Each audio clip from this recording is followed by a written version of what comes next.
pongo a grabar. Y bueno, Ah, buenísimo.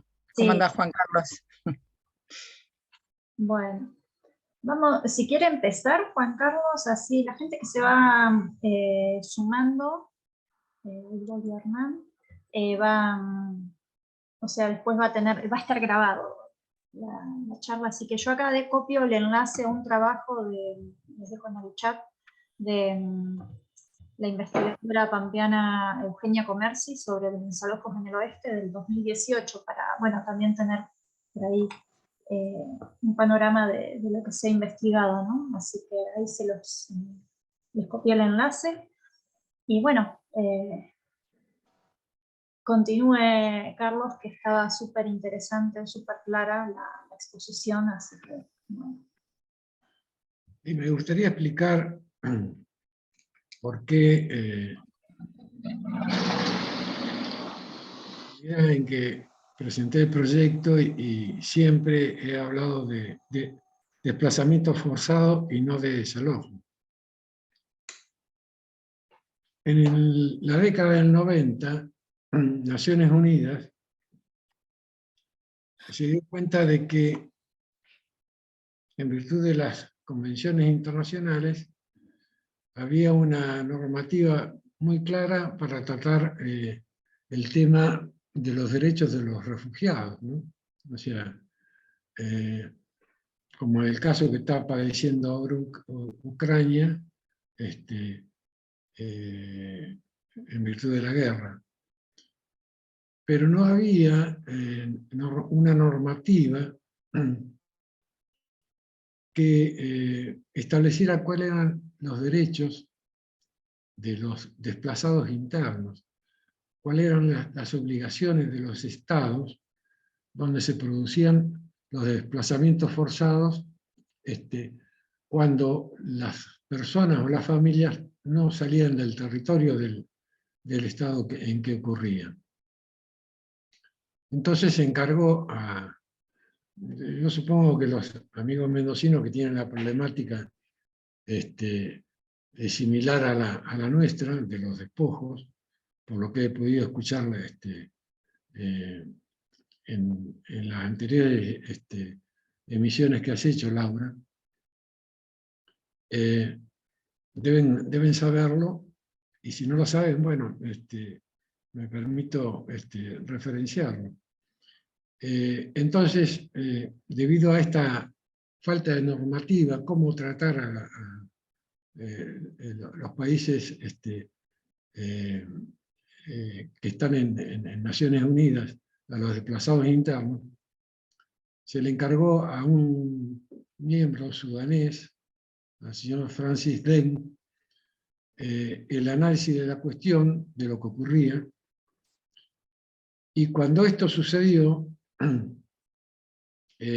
Naciones Unidas tenía el dato de que era mayor el número de desplazados, de refugiados que iban hacia otros países que los desplazados internos. Cuando se pone a trabajar este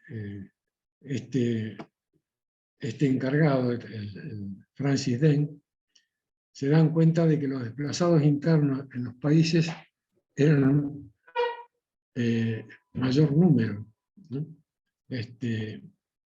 Y así, después de varios años de trabajo y de reuniones, establecieron los principios Deng, que es fácil encontrarlo, citando principios Deng, se encuentran en Internet.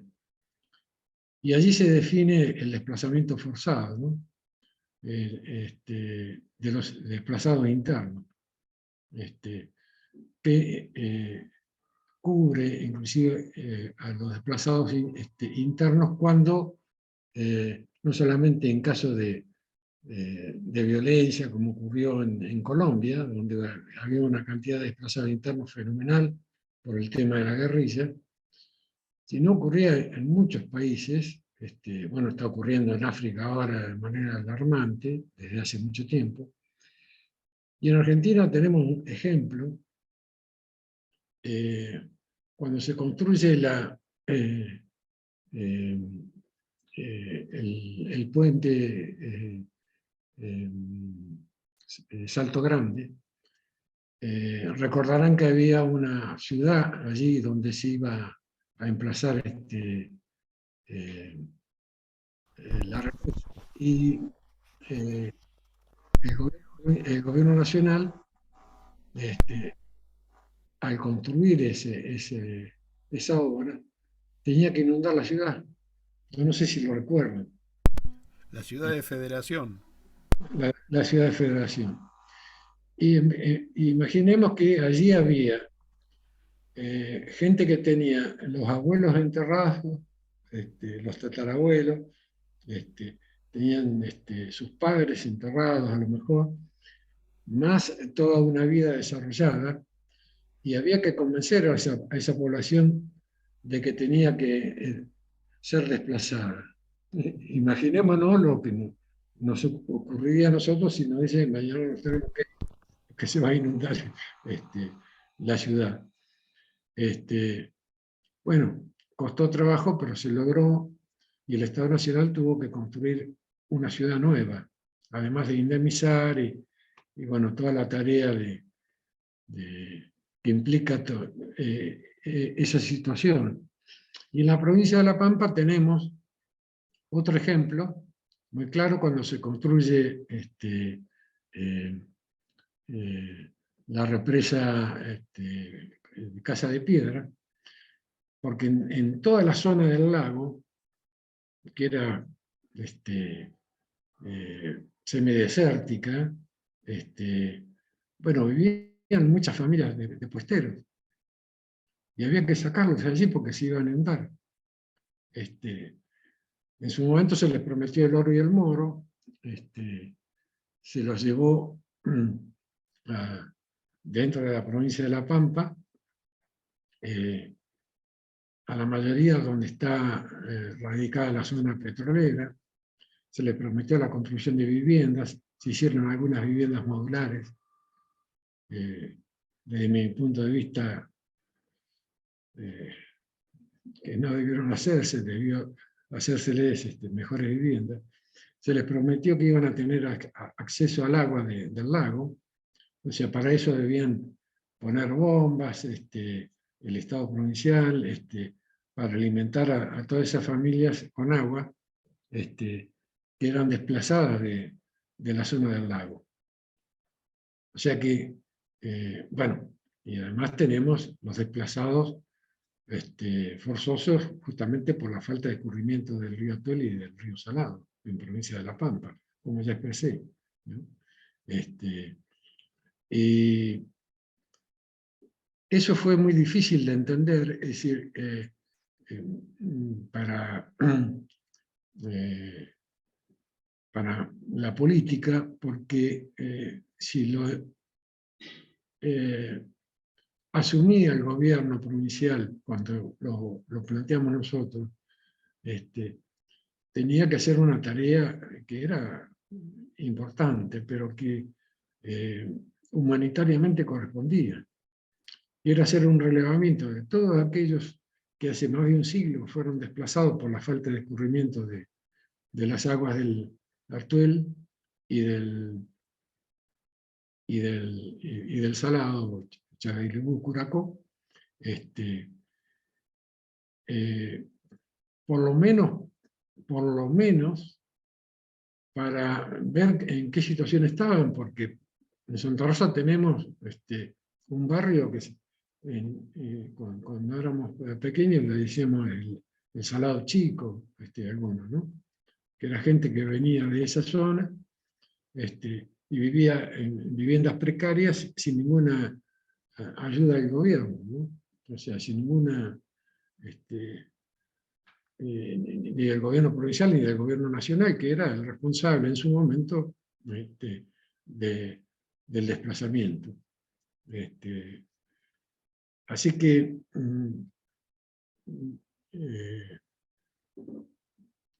conocía en alguna medida lo que ocurría en provincia de Mendoza con los cuesteros también.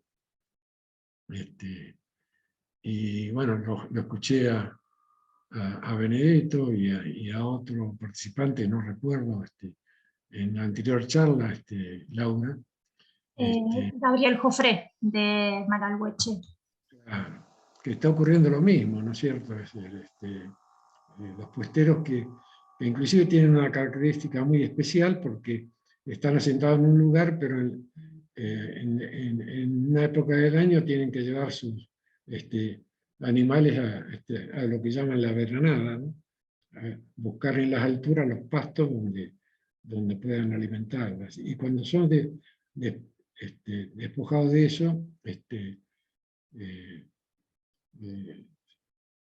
el gobierno debería intervenir para dar una solución y no lo hacen, ¿no? Bueno, lo bueno sería que pudiéramos establecer una buena comunicación entre pampeanos y mendocinos para solucionar la temática, ¿no?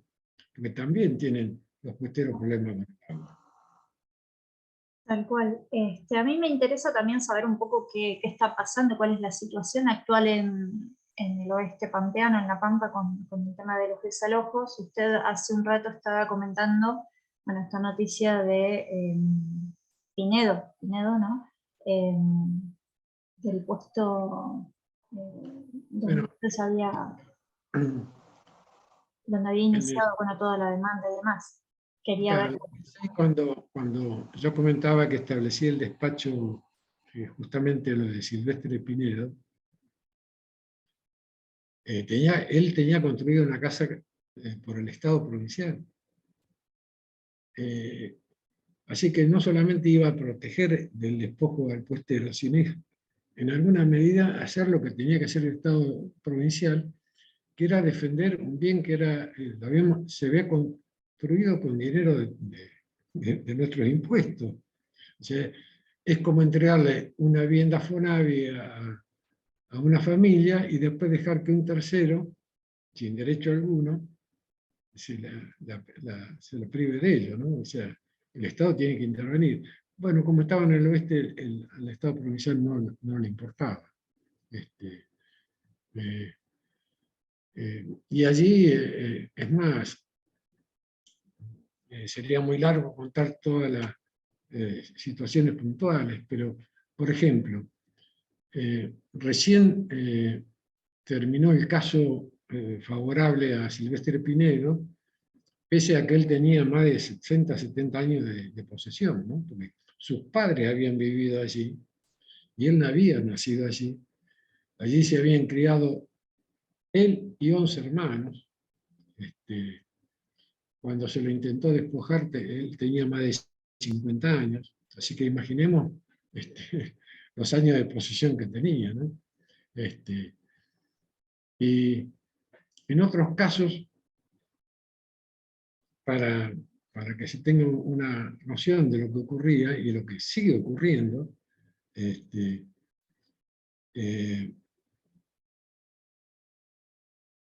personas con mucho dinero descubrían que había un lote que estaba a nombre de una compañía que nunca la había ocupado ese lote, que eran 10.000 hectáreas.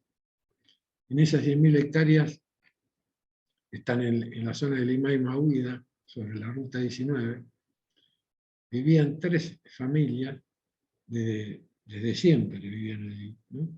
Y nadie los había molestado. Y vivían en situación, entonces ellas muy precarias, muy precarias.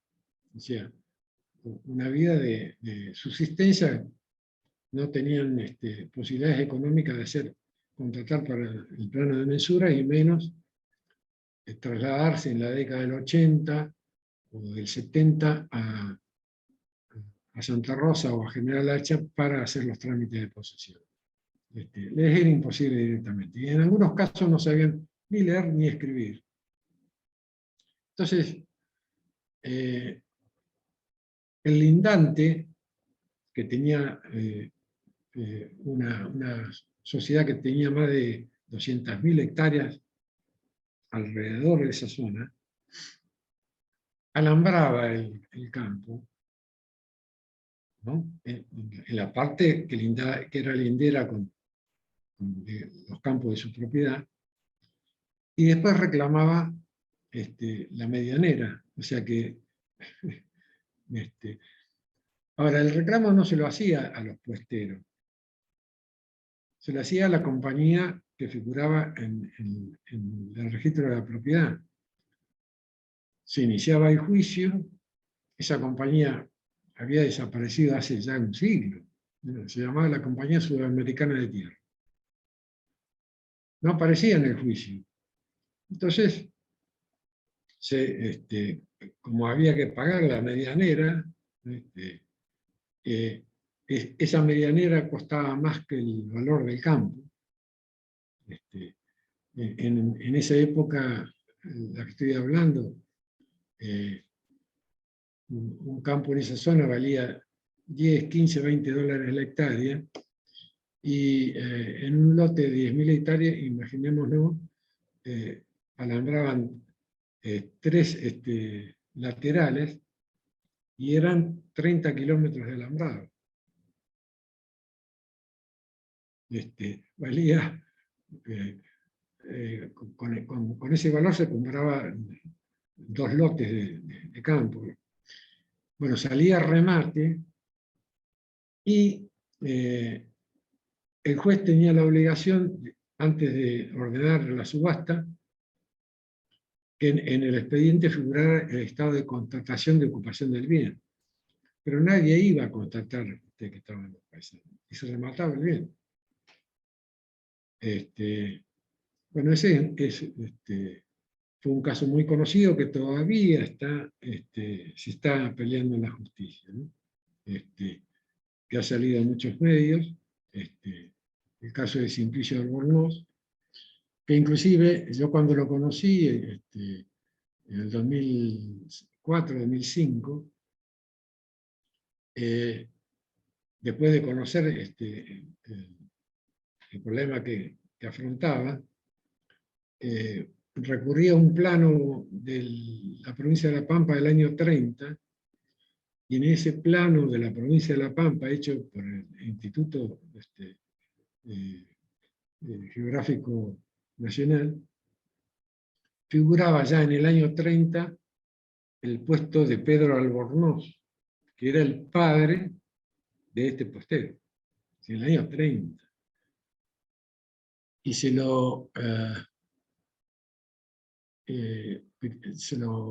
despojaba el campo en el año 2004-2005.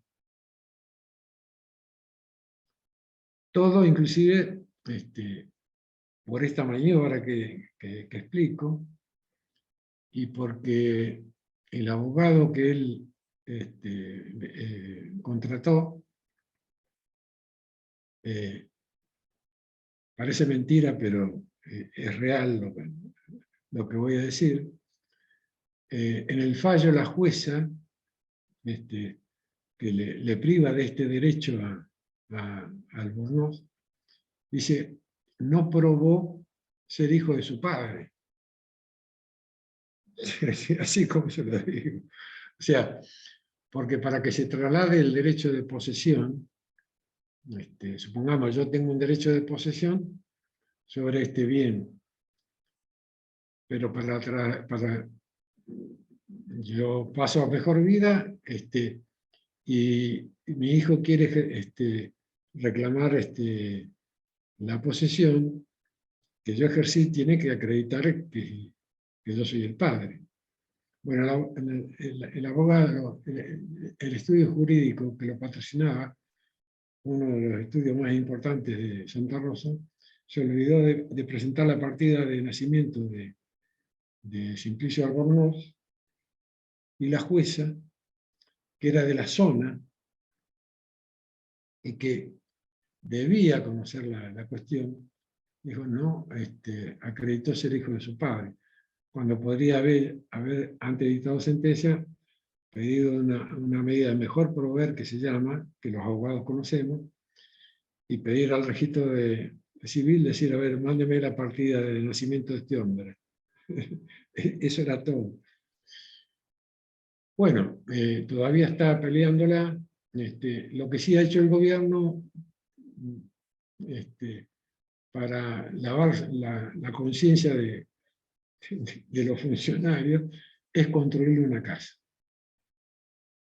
Hace 3 años el gobernador se sacó una foto, el actual gobernador se sacó 3 o 2 años, una foto con este hombre mostrando la casa que le entregaba en el campo, ¿no?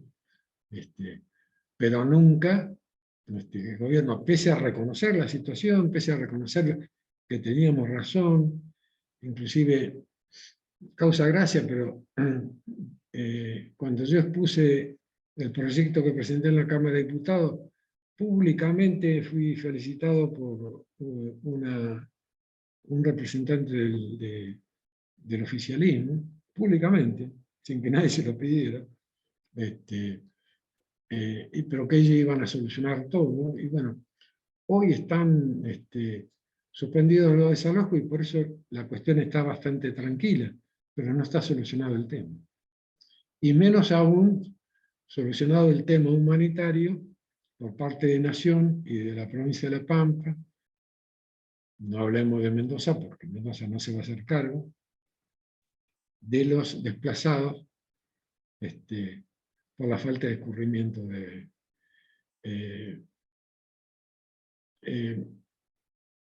a ver,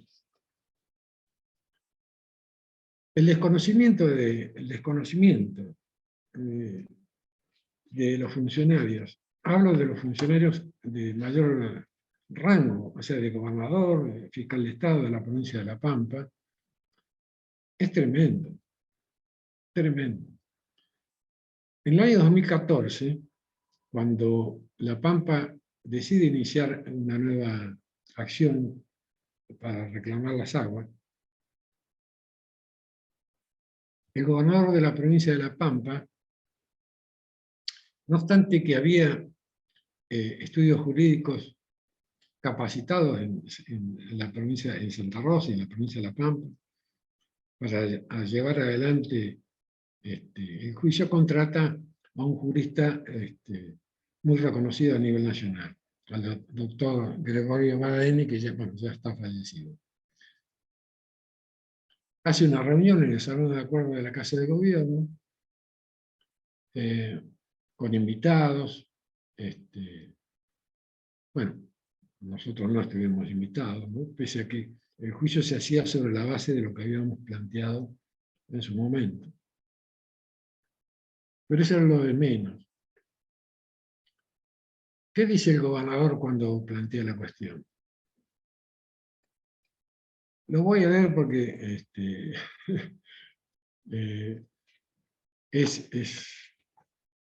demuestra el desconocimiento,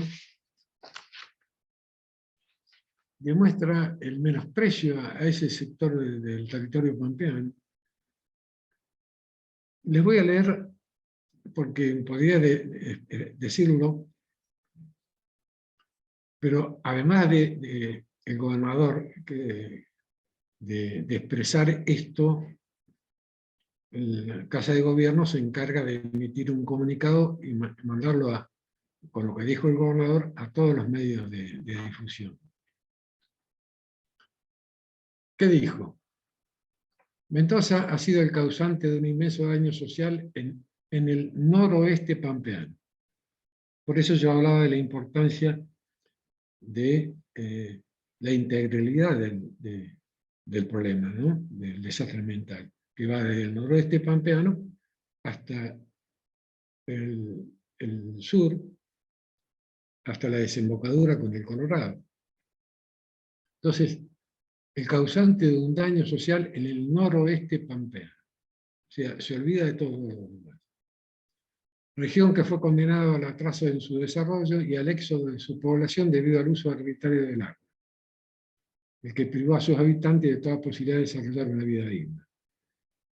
Tal situación produjo además un significativo daño ambiental que debe ser remediado e indemnizado por Mendoza. Nación no, porque no quiso demandar a la Nación, no vaya a ser que se le enojara quien era presidente, ¿no? Y se olvidó que había una empresa concesionaria del año 94, que su partido, a nivel nacional, había privatizado las represas mendocinas y es un privado el que explota y que tiene la responsabilidad ambiental, asume la responsabilidad ambiental de lo que ocurre en toda la cuenca. O sea que se olvidó al hablar del noroeste, se olvidó del fenomenal sistema lacustre de Puelche y de la industria pesquera que había en la zona de Puelche y de los habitantes de Puelche que se vieron privados del agua, no solamente del agua, sino de la posibilidad de desarrollo, porque había una industria pesquera fenomenal, a punto tal que en la década del 40, inclusive en la década del 30, y ya en el 40 comienza a haber problemas con el tema de la pesca, en el Jockey Club de Buenos Aires se comía el pejerrey de Puelche. Bueno, ese es el grado de desconocimiento. Y además, a ver, ¿cómo decirlo? Para no herir ninguna susceptibilidad de quienes tengan vinculación política con el oficialismo. Decide no demandar a la nación, pero también decide no demandar a la empresa concesionaria. Demanda a Mendoza nada más. Pero la empresa concesionaria fue su propio gobierno, su propio partido, que hizo la privatización de las represas en el año 94 y obligó, porque en el año 92, Nación le transfiere la propiedad de las represas que eran propiedad de agua y energía, de la empresa Agua y Energía de la Nación, se las transfiere a Mendoza. Y le pide a La Pampa que manifieste la conformidad. Lamentablemente el gobierno pampeano en su momento también manifestó la conformidad, que no debía haberlo hecho. Como permitir transferir represas que nos niegan el agua a los pampeanos, ¿no? O sea que decide no demandar al Estado Nacional, no menciona nunca a las concesionarias, y encima dice estas barbaridades. Y el gran jurista que contrata acepta la imposición del gobierno de no demandar al Estado Nacional, de no demandar a los concesionarios. Es decir, el jurista tiene que saber que los concesionarios son responsables de los daños que causan. Es obligación de saberlo. Acepta la imposición del gobernador, lleva adelante y además no plantea una demanda. El gobierno y los funcionarios del gobierno de la provincia de La Pampa hablan de iniciar una demanda y no plantean una demanda, plantean una queja. Y aunque sea difícil de entender para quien no es abogado, la queja, la misma Corte ya había dicho en el anterior planteo que había hecho la provincia de La Pampa en el año 79, ya había dicho en el año 87 que si vienen por medio de la queja, la Corte no actúa como Tribunal de Justicia, actúa como en carácter diplomático, digamos, ni siquiera como un amigable componedor.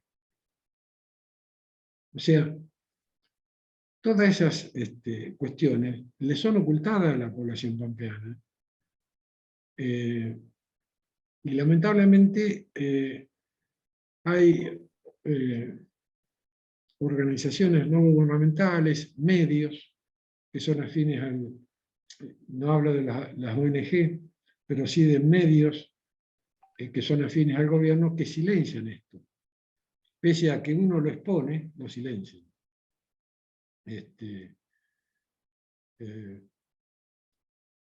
Bueno, eso es, sería interesante. Ahí lo veo a Quique Tomás, que es nativo de Puelche, y él tiene muy claro, bueno, es un gran luchador en este tema, un gran conocedor del tema, y bueno, es parte doliente, porque su familia tenía negocios en Puelche, y él vio toda esta situación, que la podría describir mejor de lo que hago yo, ¿no? Pensemos que inclusive en el año 40, 41, cuando todavía no éramos provincia, y había un gobernador que era delegado nacional, o sea, no era pampeano, se quejaba ante el gobierno nacional por lo que ocurría en Puelches, porque se habían secado las lagunas y ya no se podía pescar y se quejaba además porque había varias empresas que querían, algunas que ya se había establecido, y otras que se querían establecer para la pesca comercial, ¿no? Bueno, todo eso fue olvidado, omitido por los sucesivos gobiernos provinciales a partir de que somos provincia. Y cuando no se olvidó, cuando se comenzó a trabajar en el tema, no se hace lo que se debe hacer, ¿no? Y bueno, esos son los resultados. Y lamentablemente los pampeanos están festejando el último fallo de la Corte, que en realidad ni siquiera es un fallo, ¿no? Que no alcanza a solucionar la problemática ambiental. 3,2 metros cúbicos, ¿quién piensa que puede llegar a la zona de Puelche, por ejemplo? 3,2 metros cúbicos. Y acá puedo comentar otra cuestión, ya que está aquí que presente. Creo que hace 4 o 5 años, no me acuerdo, después que me corrija aquí, que con él presentamos una nota a quien era el secretario de Recursos Hídricos, que ahora es el presidente del COIRCO, en el que le hacíamos saber que no estábamos de acuerdo con que el gobierno hablara de hacer una represa en la Puntilla. Porque, primero, no teníamos agua, no corría el agua. No tenía sentido hablar de una represa. Y segundo, intentaban hacer lo mismo que había hecho Nación y Mendoza, de no dejar pasar el agua aguas abajo. Y bueno, lo hicimos nosotros como ciudadanos.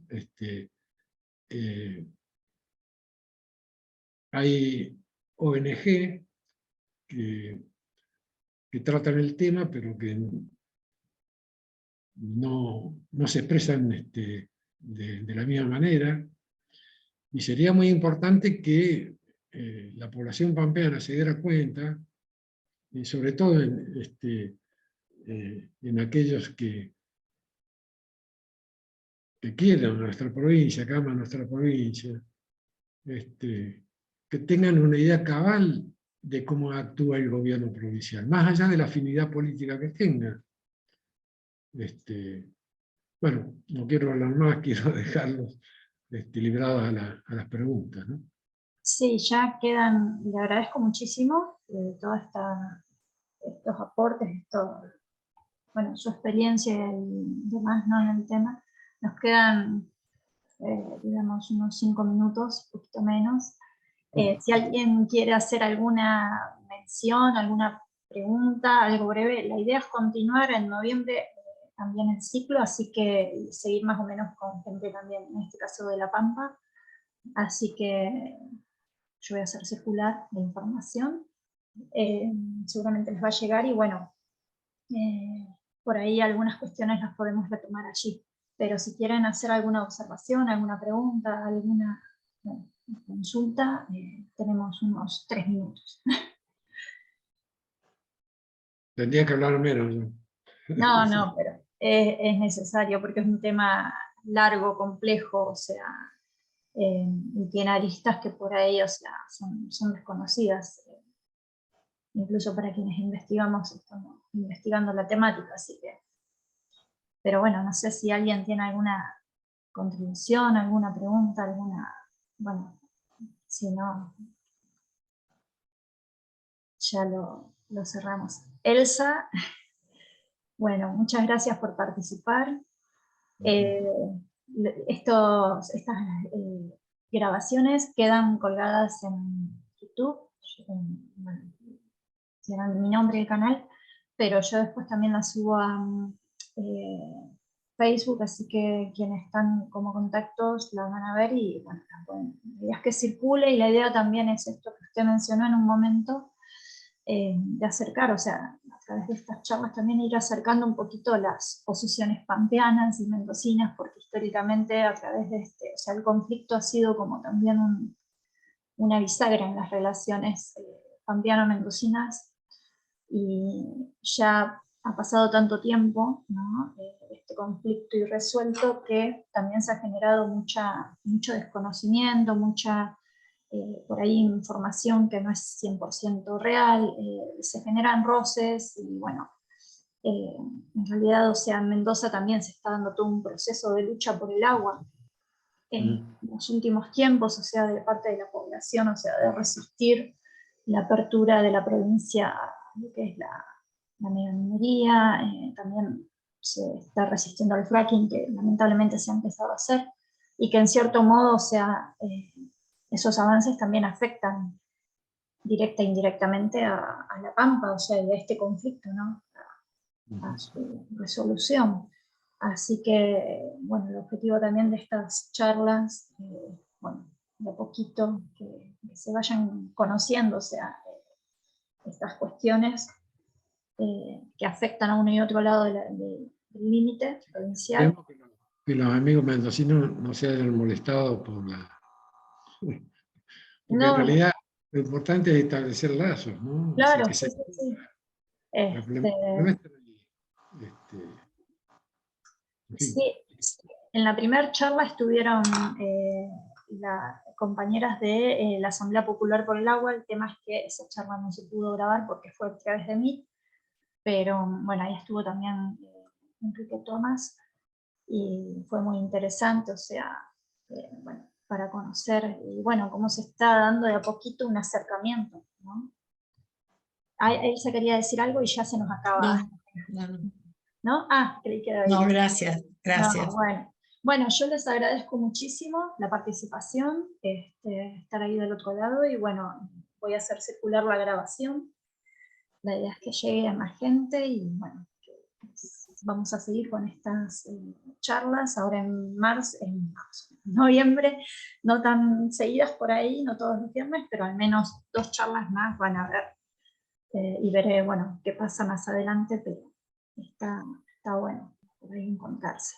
Así que les agradezco mucho y bueno, seguimos en contacto de un modo u otro. Muchas gracias, Carlos Escobena, y al resto de los participantes. Así que bueno, ahí estamos en contacto. Gracias, Hernán. Gracias.